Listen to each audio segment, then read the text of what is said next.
कि दवाइयों से रोग दब जाता है या शांत हो जाता है, अथवा नई नई बीमारियां पैदा कर देता है। अगर नेचुरोपैथी का प्रचार नहीं हुआ, महत्व चिकित्सा का प्रचार नहीं हुआ, जड़ी बूटियों के बगीचे नहीं लगाए गए, तो देश की एक दिन ऐसी हालत होगी कि जो बच्चे पैदा होंगे वो भी क्रॉनिक रोग के शिकार हो गए। और आज स्थिति आ गई। ये तो योगासन, प्राणायाम, ध्यान सब प्राकृतिक चिकित्सा के एक अंग हैं। ये पुस्तक है कायाकल्प द्वारा रोग मुक्ति कैसे। ये पुस्तक ऑनलाइन आप बिना पैसे के आप जाइए, anandyoga.com में जाइए, अदर बुक्स में क्लिक करिए और उसमें पूरी किताब ये 616 पेज की है। आप बिना पैसे के आप डाउनलोड करिए, पढ़िए और घर घर पहुंचाइए। इस पुस्तक के पढ़ने के बाद मैं दावे से कहता हूं, पुस्तक पढ़ने से आधे ठीक हो जाएंगे और कर लेंगे तो 75% ठीक हो जाएंगे। आपको जानकर आश्चर्य होगा कि राष्ट्रपिता महात्मा गांधी जी प्राकृतिक चिकित्सा के प्रबल समर्थक थे। दोस्तों नमस्कार, आप देख रहे हैं द फाइंडर। मैं हूं संतोष चाके। दोस्तों, आपने प्राकृतिक चिकित्सा के बारे में सुना होगा, जिसके माध्यम से बहुत से लोग सही होते हैं और बहुत से लोग बिल्कुल बड़ी बड़ी जटिल बीमारियों में उसके माध्यम से सही होते हैं। आयुर्वेद जो है विश्व की सबसे प्राचीन चिकित्सा पद्धति भी है, जिसे आज भी पूरे विश्व में एक अलग स्थान प्राप्त है। तो आज मेरे साथ डॉक्टर ओम प्रकाश आनंद जी हैं, जो कि international naturopathy organisation Uttar Pradesh के सम्मानित प्रेसिडेंट हैं और सर लंबे समय से प्राकृतिक चिकित्सा के क्षेत्र में काम कर रहे हैं। रोग मुक्त अभियान जो है उत्तर प्रदेश का, उसके सलाहकार भी हैं। तो सर से हम बात करेंगे विषय को लेकर कि प्राकृतिक चिकित्सा क्या है, आयुर्वेद क्या है, किस तरह से ये बीमारियों को सही कर सकता है और एक आम आदमी कैसे इसके माध्यम से फ़ायदा उठा सकता है। तो सर आपका बहुत बहुत स्वागत है द फाइंडर पर। पहला सवाल मेरा रहेगा सर, मैंने आपका एक छोटा इंट्रोडक्शन देने की कोशिश की है, बाकी आप अपने बारे में हमारे व्यूअर्स को बताएं। मैं प्राकृतिक चिकित्सा विशेषज्ञ योग ऋषि डॉक्टर ओम प्रकाश आनंद, मैं देव अंतर्राष्ट्रीय योग केंद्र कानपुर का डायरेक्टर हूँ, संचालक हूँ और पिछले लगभग 50 वर्ष से अधिक इस क्षेत्र में कार्य कर रहा हूँ। मेरे आने का जो इस लाइन में कारण था, क्योंकि मैं जब 17 साल की उम्र का था तो मेरा सर दर्द शुरू हुआ। धीरे धीरे उसका इलाज करता रहा और 3 साल में एक डॉक्टर ने कहा कि आपकी आँखों के पर्दे में छेद है। दूसरे ने कहा कि 1 साल के बाद कहा कि नहीं, रेटिना डिटैच है। 1 साल के बाद तीसरे डॉक्टर ने कहा इलाज करने के बाद कि आपकी नाड़ियाँ सूख रही हैं। फिर पंडितों ने पत्रा दे करके कहा, मेरी कुंडली देख के कहा कि आपका अंधा होने का योग लिखा है। मेरे अंदर जब मैंने कहा सब लोग कन्फर्म हो गए कि मुझे अंधा होना ही है और मेरे भाग्य में भी लिखा है, तो मैंने सुसाइड थॉट आ गया और मैं 17 सितंबर 1969 को सुसाइड करने गया। वहाँ पर गीता पेश गोरखपुर की एक पुस्तक का वाक्य सकारात्मक ध्यान आया तो मैं लौट आया। मैं कैसल्स कॉलेज कानपुर में पढ़ता था, क्रिश्चियन कॉलेज में। तो वहाँ मेरे हॉस्टल के बगल में एक बोर्ड लगा था कि निराश रोगियों का गारंटी से इलाज। मैं उनके पास मिलने गया और वाकई में उन्होंने मुझे बिना दवा के 1 महीने में 50% ठीक कर दिया, 2 महीने में 75% ठीक कर दिया और 3 महीने में मेरा चश्मा छूट गया और मेरे न पता नहीं पर्दे में छेद भर गया होगा, जो कुछ भी हुआ होगा, मैं पूर्ण स्वस्थ हो गया। तो दवा खाते खाते 16 बीमारियां और हो गई। फिर मैंने तय किया कि ना मैं डीएम बनूंगा, ना सीएम बनूंगा, ना पीएम बनूंगा, ना नेतागिरी करूंगा, ना मैं कोई काम नहीं करूंगा, मैं इसी लाइन में काम करूंगा। और फिर मैंने माता पिता की बिना इच्छा के क्षेत्र में उतर आया और बहुत संघर्ष करने के बाद नेचुरोपैथी को मैंने बहुत डेवलप किया है। 50 किताबें भी लिखी हैं और मैं दावे से कहता हूँ कि नेचुरोपैथी प्लस का अगर प्रचार हो जाए तो दुनिया में, तो मैं नहीं जानता हूँ, भारतवर्ष में 100 में 90% बीमारियाँ अपने आप ठीक हो जाएं। मेरा स्वयं का अनुभव है, मेरे 40,000 निराश रोगियों का अनुभव है। तो अब इसके बारे में जो आप जानना चाहें, I am ready to give answer. तो सर, एक जो आम आदमी है वो प्राकृतिक चिकित्सा या जो नेचुरोपैथी उसे कैसे समझे, आप उसे कैसे समझाएंगे, क्या है ये? आपको जानकर आश्चर्य होगा कि राष्ट्रपिता महात्मा गांधी जी प्राकृतिक चिकित्सा के प्रबल समर्थक थे। क्योंकि जब ये अफ्रीका में थे तो ये कब्ज से, गैस से, पाचन के रोग से बहुत परेशान थे। जब इलाज करके हार गए तो वहाँ पर एक अंग्रेज ने इनको 3 किताबें ला के दी, न्यू साइंस ऑफ हीलिंग, मैं और ये रिटर्न टू नेचर और मुखाकृत विज्ञान, मैं आरोग्य हूँ रोगी। इस किताब के पढ़ के उनके समझ में आ गया कि दवाइयों से रोग दब जाता है या शांत हो जाता है, अथवा नई नई बीमारियां पैदा कर देता है। उन्होंने भोजन सुधार किया, मिट्टी की पट्टी लगाया, मॉर्निंग वॉक किया और मॉर्निंग आदि करने से वो स्वस्थ हो गए।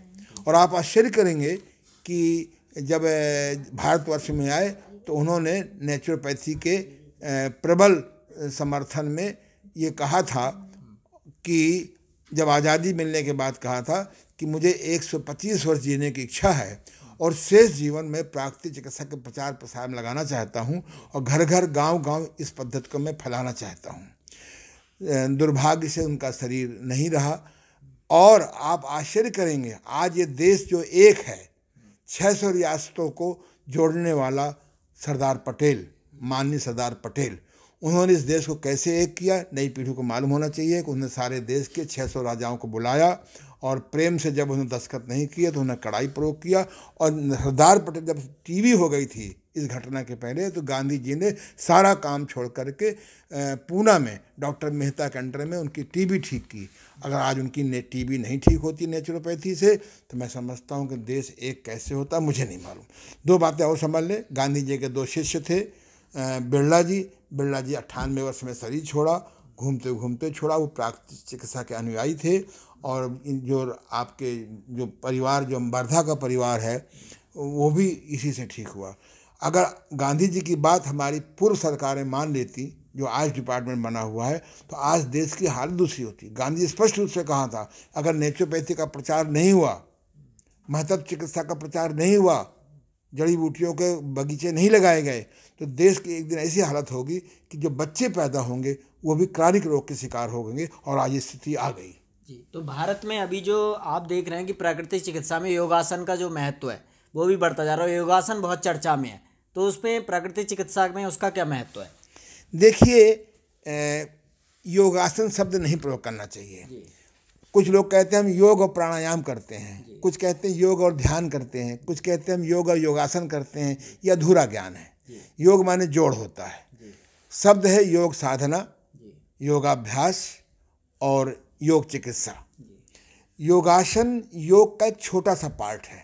हमारी प्राकृतिक चिकित्सा में जो धूप चिकित्सा है वो योगासन के अंतर्गत आता है। जो प्राणायाम है वो वायु चिकित्सा के अंतर्गत आता है। जो ध्यान आदि है ये महत्व चिकित्सा में आता है। इसलिए योगासन एक हेल्पिंग है। जैसे लोग श्रम करते थे, पहलवानी करते थे, ऐसे कुछ योगासन करने से लाभ होता है। दुर्भाग्य से सही शिक्षा के अभाव में लोग योगासन ज़्यादा करते हैं, कठिन करते हैं, जल्दी जल्दी करते हैं। ऐसे प्राणायाम की भी हालत हो गई है कि लोग प्राणायाम को मजाक समझते हैं, शुद्ध हवा में करना चाहिए। तो योगासन, प्राणायाम, ध्यान सब प्राकृतिक चिकित्सा के एक अंग हैं, महत्व चिकित्सा के अंदर। जैसा ही सर आपने बताया कि क्रॉनिक बीमारियों का भारत हब बन गया है, कैंसर हो या बड़ी बड़ी बीमारियां, उनका जो भारत जो उसकी राजधानी बन गई है, तो उसके क्या कारण है? एक बार थोड़ा समझाएं हमारे व्यूअर्स को। देखिए, प्राकृतिक चिकित्सा इस बात पर कहती है कि जब हम आहार, विहार, विचार, व्यवहार और गलत कर्म करते हैं तो शरीर में कूड़ा इकट्ठा हो जाता है और हम लोग उसको विकार बोलते थे। अगर हम नया कूड़ा न भेजें और पुराना कूड़ा शोधन क्रियाओं से निकाल दें तो आदमी स्वस्थ अपने आप हो जाएगा। दुर्भाग्य से लोग बाग विकार को सीमित कर दिया है। मैंने इसको 5 भागों में बांट दिया है: मल विकार, रक्त विकार, नाड़ी विकार, ग्रंथि विकार और मन विकार। प्राकृतिक चिकित्सा प्लस योग साधना, मैं योग नहीं बोलता हूँ, प्राकृतिक चिकित्सा प्लस योग साधना, अगर दोनों को जोड़ दिया जाए तो हम रोग को जल्दी ठीक कर लेंगे। क्योंकि हम लोग प्रिवेंशन पर भी ध्यान देते हैं। भगवान कृष्ण का एक श्लोक है, युक्ताहार विहारस्य युक्त चेष्ट कर्मसु युक्त स्वप्नावबोधस्य योग भवद दुखा। जो वर्तमान में योग है हम उसको अगर स्वीकार भी कर लें तो ये तभी सफल होगा हम जब भोजन में सुधार करें, विहार में सुधार करें, रात को सोने जागने का सुधार करें, अच्छे कर्मों का करें आदि। तो इसलिए प्राकृतिक चिकित्सा योग साधना ही समस्त घातक रोगों से रोक पाएगी। और इन रोगों से बचने के लिए हमको आयुर्वेद के घरेलू शाकाहारी चिकित्सा पर जोर देना होगा, क्योंकि आयुर्वेद भी अब ये कुछ कुकमर्शियल सा होता जा रहा है। पेटेंट दवाओं से अच्छा मुझे याद है, हम छोटे छोटे थे तो हम लोग जड़ी बूटियाँ घर में उगाते थे गमलों में या जंगल से ला करके उनको पीस पास के पीते थे। और परिणाम क्या है कि अभी मैं इस पर शोध कार्य कर रहा हूँ, अब मैंने लेक्चर भी दिया है। हमारे घर में 100 जड़ी बूटियाँ अनजाने हैं। जड़ी बूटी का अर्थ होता है जड़ से लगा के बूटी तक, जड़ हो, पत्तियाँ हो, पुष्प हो, फल हो, बीज हो। तो हमने इस पर शोध कार्य किया है कि प्राकृतिक चिकित्सा के साथ में योग साधना जोड़ दी जाए और योग साधना के साथ में घरेलू जड़ी बूटियों का ज्ञान पैदा कर दिया जाए। हींग का क्या उपयोग है, जीरे का क्या उपयोग है, हल्दी का क्या उपयोग है। हम लोग इन चीज़ों का प्रयोग तो करते हैं अनजाने। मेवा भी जड़ी बूटी है, अनाज भी जड़ी बूटियां हैं, ये आपके साग भी जड़ी बूटियां हैं, ये आपके फल भी जड़ी बूटियां हैं, अंकुरित गेहूँ, अंकुरित अनाज भी जड़ी बूटियां हैं, तिलहन भी जड़ी बूटियां हैं। पर दुर्भाग्य से हम इनको उबाल के खाते हैं, भून के खाते हैं, तल के खाते हैं, इनका प्राकृतिक गुण नहीं मिलता है। तो मेरा प्रयास ये है कि प्राकृतिक चिकित्सा, योग साधना और घरेलू आयुर्वेदिक शाकाहारी औषधियों का घर घर ज्ञान फैलाया जाए। इस संगम से, इस त्रिवेणी से हम इस देश को घातक रोगों से बचा सकते हैं। और सबसे बड़ी बात यह कि हमारा जो अरबों रुपया विदेश जाता है मशीनों के नाम पर, इसको हम बहुत कुछ बचा सकते हैं। तो एक आम आदमी को अगर आप समझाना चाहें कि प्राकृतिक चिकित्सा या आयुर्वेद है, उसके माध्यम से वो कैसे स्वस्थ रहे, क्या सिद्धांत है इसका, किस तरह से वो काम करे अपने शरीर पे? आज से 50 साल पहले जब मैं क्षेत्र में आया था, तब से और अब तक, जब तक कोरोना के पहले तक, समझाना बहुत कठिन था।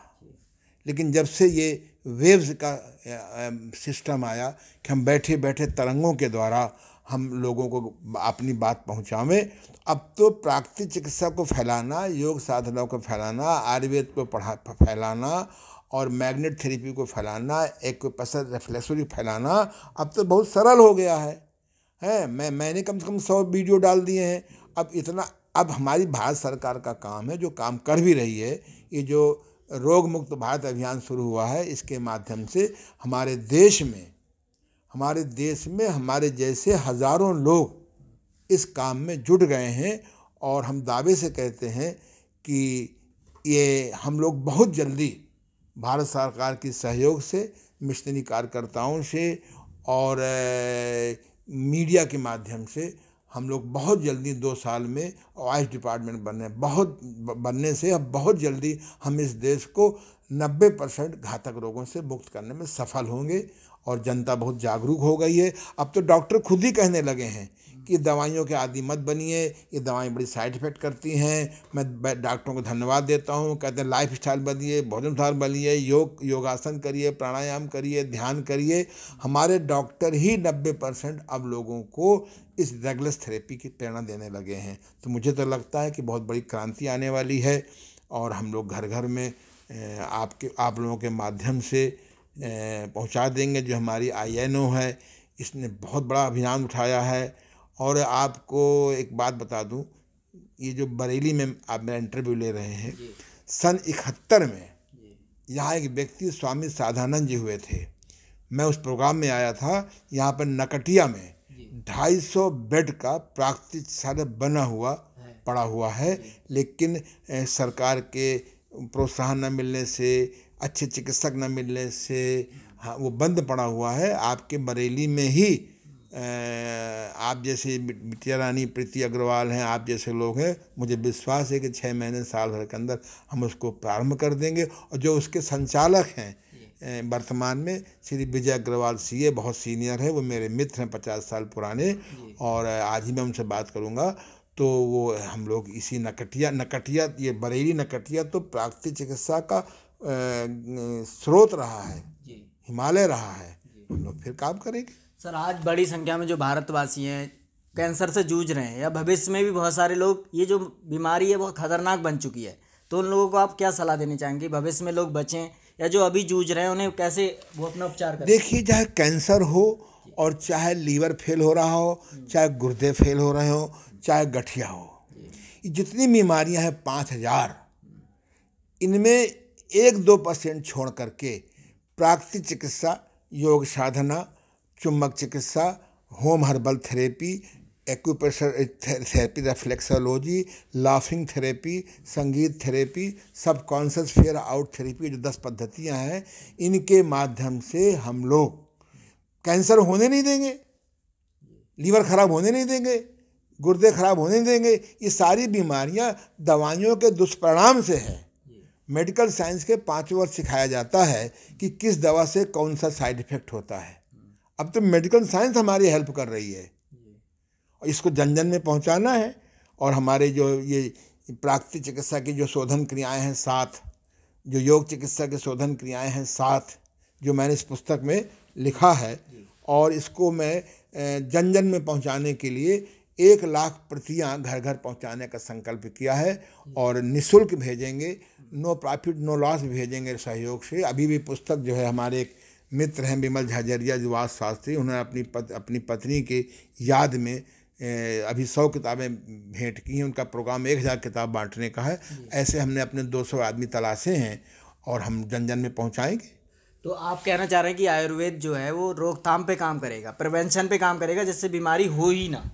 आयुर्वेद, योग साधना, प्राकृतिक चिकित्सा, magnet therapy, acupressure reflexology, meditation, ये जो 10 पद्धतियां हैं, डगलस थेरेपी, ये प्रिवेंशन भी करती हैं और ये ट्रीटमेंट भी करती हैं। हाँ, तो कैंसर की बीमारी थोड़ा होती है। ये जब हम बीमारी को दबाते जाते हैं तो वो विस्फोट बन जाती है।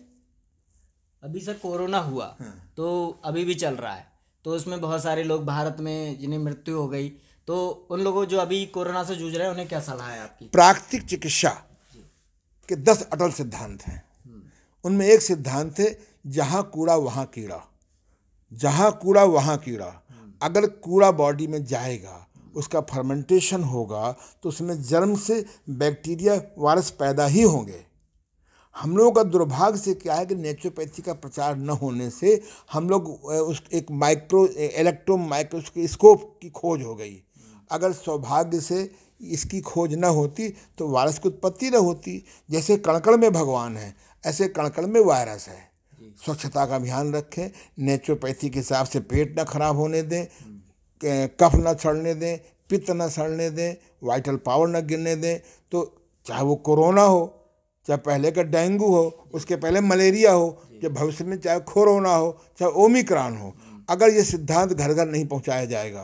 प्राकृतिक चिकित्सा कहती है कि ज्वर, जुखाम, दस्त, ये चर्म रोग और नवीन कब्ज, जब इनको हम दबाते हैं या जुलाब दे के फोर्स निकालते हैं तो रोग दब जाता है और फिर वो बड़े रूप में आता है, फिर बड़े रूप में आता है। और जब कूड़ा सड़ेगा और हम देखेंगे माइक्रोस्कोप से, तो किसी की टांग टूटी है तो कोरोना, किसी का मुंह टूटा है तो कोरोना, किसी का पेट फटा है तो कोरोना। अब ये तो अगर प्राकृतिक चिकित्सा सिद्धांत नहीं फैला तो हर 3 महीने में कोई ना कोई तो रोग रहेगा ही।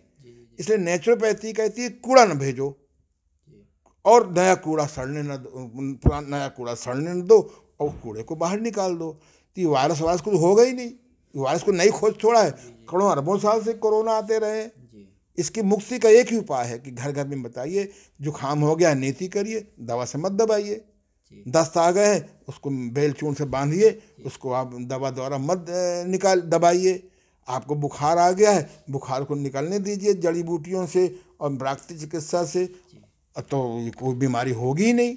सर एक बात और कही जाती है प्राकृतिक चिकित्सा में कि पेट जो है सारी बीमारियों की जड़ है। आहार पे आप बहुत ध्यान भी दे रहे हैं, बहुत बात भी कर रहे हैं, तो एक व्यक्ति क्या खाए, किस तरह से भोजन करे कि वो इन बीमारियों से बचे, थोड़ी सी सलाह आप जरूर दें। देखिए, पेट की खराबी और मस्तिष्क मन की खराबी, इन दोनों की खराबी से ही हर बीमारी आती है। तो मन की खराबी के लिए समाधि है, प्रज्ञा ज्ञान है, मेडिटेशन है, भ्रम निवारण है। और पेट ठीक करने के लिए इंडिया में पेट कभी नहीं ठीक होगा। अगर पेट ठीक रखना है तो चोकर पड़े आटे की रोटी खाइए, भोजन में अन्न दाल की मात्रा घटाइए, हरी सब्जी बढ़ाइए, शाकाहारी बनिए। शाकाहारी लोग भ्रमित हैं कि हम शाकाहारी हैं, रोटी दाल चावल खाते वो अन्नाहारी है। शाकाहारी माने होता है कि फल से खाएं, सब्जियां खाएं ज़्यादा। हम लोग फल सब्जी चटनी की तरह खाते हैं और अन्न खाते हैं बड़ी भारी मात्रा में। तो अगर हम लोग इसको रोटी दाल चावल कम खाएं, मैं खुद ही कम से कम 8-10 साल हो गए मेरे को, हम दिन में अन्न नहीं खाते, सवेरे नींबू शहद पानी या गुड़ लेते हैं, दोपहर में फल खाते हैं, और कभी कभी खा भी लेते हैं, और कभी पार्टी वार्टी में कभी खाया तो होश से खा लेते हैं जी। अब होश से खा लिया, थोड़ा खाया और होश में खाया, अगली मीटिंग उपवास कर लिया। अजीर्ण भोजनम विषम लंघनम परम औषधि। ये थोड़ा कि हम लोग खाते ना हो, हम लोग को होश आ गया है। पेट ठीक करने की बस्ती क्रिया होती है। बस्ती क्रिया इतनी सरल है कि आप 1 मिनट में बिना दवा के पेट साफ हो जाता है। एक गणेश क्रिया होती है, बिना उसके ठीक हो जाता है। एक किंग क्वीन व्यायाम में पेट ठीक करने के लिए भोजन के 10 अनिवार्य नियम हैं। खरी भूख में खाइए, कम भूख में बिना भूख के ना खाइए, चबा चबा के खाइए, क्योंकि 2 मिनट भोजनालय तो 20 मिनट शौचालय। अब 20 मिनट भोजनालय 2 मिनट शौचालय, समय देना पड़ेगा। भूख से कम खाइए। फिर आजकल और हाँ, मल मूत्र के वेग को न रोकिए। इस संबंध में हमारी जो वर्तमान जो इज्जत घर बनाए गए हैं बड़े उपयोगी हैं। अभी मुझे राष्ट्रपति के गांव जाना पड़ा, वहाँ कम से कम 30 इज्जत घर हैं, शौचालय हैं। मालूम पड़ा कि पहले थे ही नहीं। तो मल मूत्र के वेग को न रोका जाए, इनकी सुव्यवस्था करी जाए। जैसे मंदिर मस्जिद गुरुद्वारे के बढ़ाने पर जोर देते हैं, उससे 100 गुना जोर आप शौचालय बनाने में करिए। देखिए बीमारी अपने आप लोगों को बताइए, ठीक हो जाएगी। लोगों को बताइए कि खरी भूख लगी हो तो 100 काम छोड़ के खाना खाइए, और मल मूत्र और पाद का बेग लगे तो 1000 काम छोड़ के उनको निपटाइए। कब्ज कभी रहेगा ही नहीं। फिर सर आजकल के जो डॉक्टर कहते हैं कि अगर खाएंगे कम तो पोषक तत्व तो कैसे मिलेंगे, उस पर आप क्या कहेंगे? ये बहुत बड़ा डॉक्टरों का भ्रम है जी। भोजन हुए जो पचा, कमाया हुआ जो बचा जी। भोजन में ताकत नहीं होती है। जब पचता है तब ताकत होती है। जब पचा भोजन पोषित हो तब ताकत होती है। जब बाई प्रोडक्ट समय पर निकलता है तब ताकत होती है। अगर ताकत भोजन से होती तो बड़े आदमी कोई बीमारी न होते। भोजन में ताकत नहीं है, पचने में ताकत है। पचे भोजन के पोषित में ताकत है, पोषित भोजन के बाई प्रोडक्ट समय पर ताकत है। एक मैं उदाहरण दे रहा हूँ। 2 पहलवान कुश्ती लड़ने जा रहे हों, और एक को पेशाब लगावे या शौच लगावे या पाद की अनुभूति हो, बात समझते ही हैं। इनको न जाने दीजिए, पहलवान हार जाएगा वो। हम जिंदगी में हारे इसलिए हैं कि हम जो 13 वेग नहीं रोकने चाहिए उनको रोकते हैं।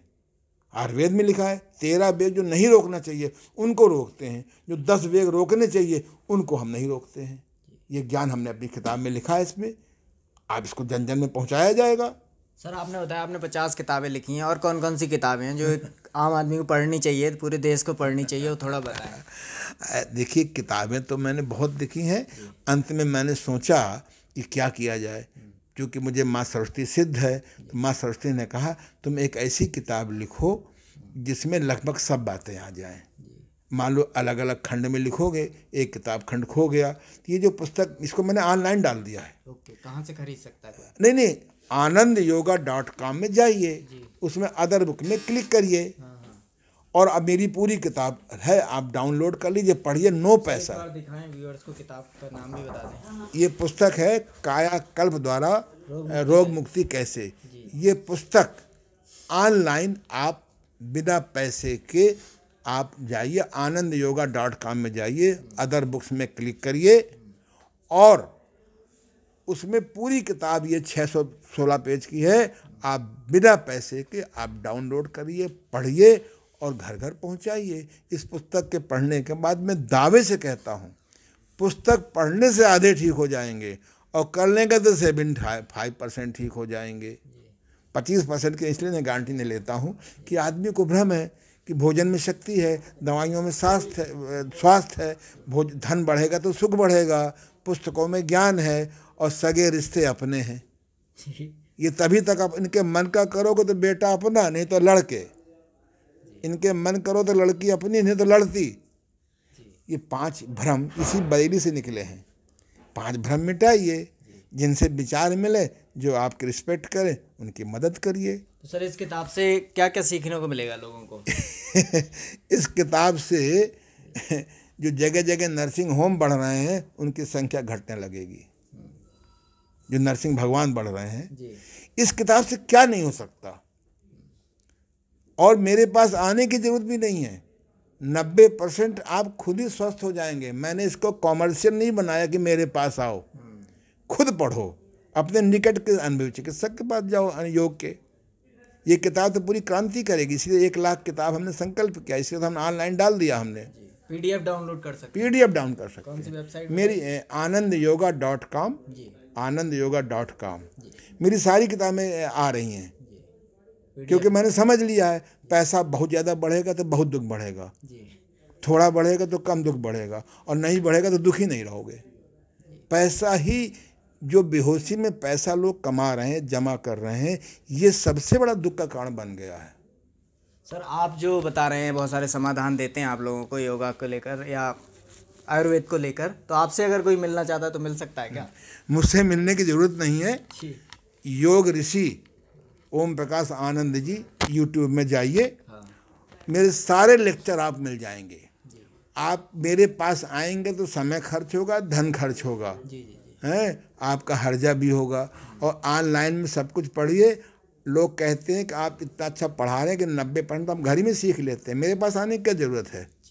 आप ऑनलाइन सब करिए। योग ऋषि ओम प्रकाश आनंद जी यूट्यूब में जाइए, फेसबुक में जाइए। आपको बिना पैसे के आप स्वस्थ रह लेंगे, साधना सीख लेंगे। ये छोटी मोटी खोज थोड़ा है ये जो आप लोगों ने किया है ऑनलाइन। आप लोग तो सबसे बड़े मित्र हैं, ई मीडिया वाले, पी मीडिया वाले। यही अब संसार का उद्धार करेंगे। तो सर आपने इतनी महत्वपूर्ण जानकारियां दी हमें, आप आयुर्वेद या प्राकृतिक चिकित्सा को लेकर क्या छोटी छोटी सलाहें देने चाहेंगे, क्या संदेश देना चाहेंगे लास्ट में? भैया संदेश भूल जाओगे। जैसे कब्ज, गैस, आँव से छुटकारा कैसे। आप आनंद योग, उसमें योग ऋषि ओम प्रकाश आनंद में जाइए, 5 लेक्चर हैं मेरे। ऐसे मैंने लगभग 100 रोगों के तैयार कर रहा हूँ। आप उनको पढ़िए, आप अपना कुछ भोजन ठीक करिए, कुछ शोधन क्रियाएं सीखिए, और आय का 10वां हिस्सा परमार्थ में लगाइए तो भगवान की कृपा बरसेगी। हाँ, मेरा अनुभव है। भगवान कण कण में है, वायरस कण कण में है, भगवान कण कण में है। जैसे गंदगी से वायरस हमारा अटैक करता है, ऐसे साधना से भगवान की कृपा होती है। तो दोस्तों ये थे हमारे साथ डॉक्टर ओम प्रकाश आनंद जी, योग ऋषि। तो सर ने हमें बहुत सारी जानकारी दी प्राकृतिक चिकित्सा को लेकर, आयुर्वेद को लेकर, और सर ने 50 किताबें लिखी हैं। और लास्ट में जो सर ने बताया कि कायाकल्प द्वारा रोग मुक्ति कैसे, ये किताब जो सर की वेबसाइट है उससे आप फ्री डाउनलोड कर सकते हैं, PDF में पढ़ सकते हैं। यूट्यूब चैनल जो है सर का योग ऋषि डॉक्टर ओम प्रकाश, योग ऋषि ओम प्रकाश आनंद, योग ऋषि ओम प्रकाश आनंद जी जो यूट्यूब। फिर भी आपको कोई दिक्कत हो तो मेरा मोबाइल नंबर नोट कर लीजिए, 9336115528। अगर आप मुझे फ़ोन करेंगे और मैं बिजी भी होऊंगा, जब आपका मैं देखूंगा कि आपका मिस कॉल आया है तो मैं देर से भी जरूर आपको पॉजिटिव उत्तर दूंगा। मैं तो समर्पित जीवन में हूँ। दोस्तों मैं मोबाइल नंबर जो है सर का स्क्रीन पर भी दे दूंगा। तो सर हमसे बात करने के लिए बहुत बहुत धन्यवाद।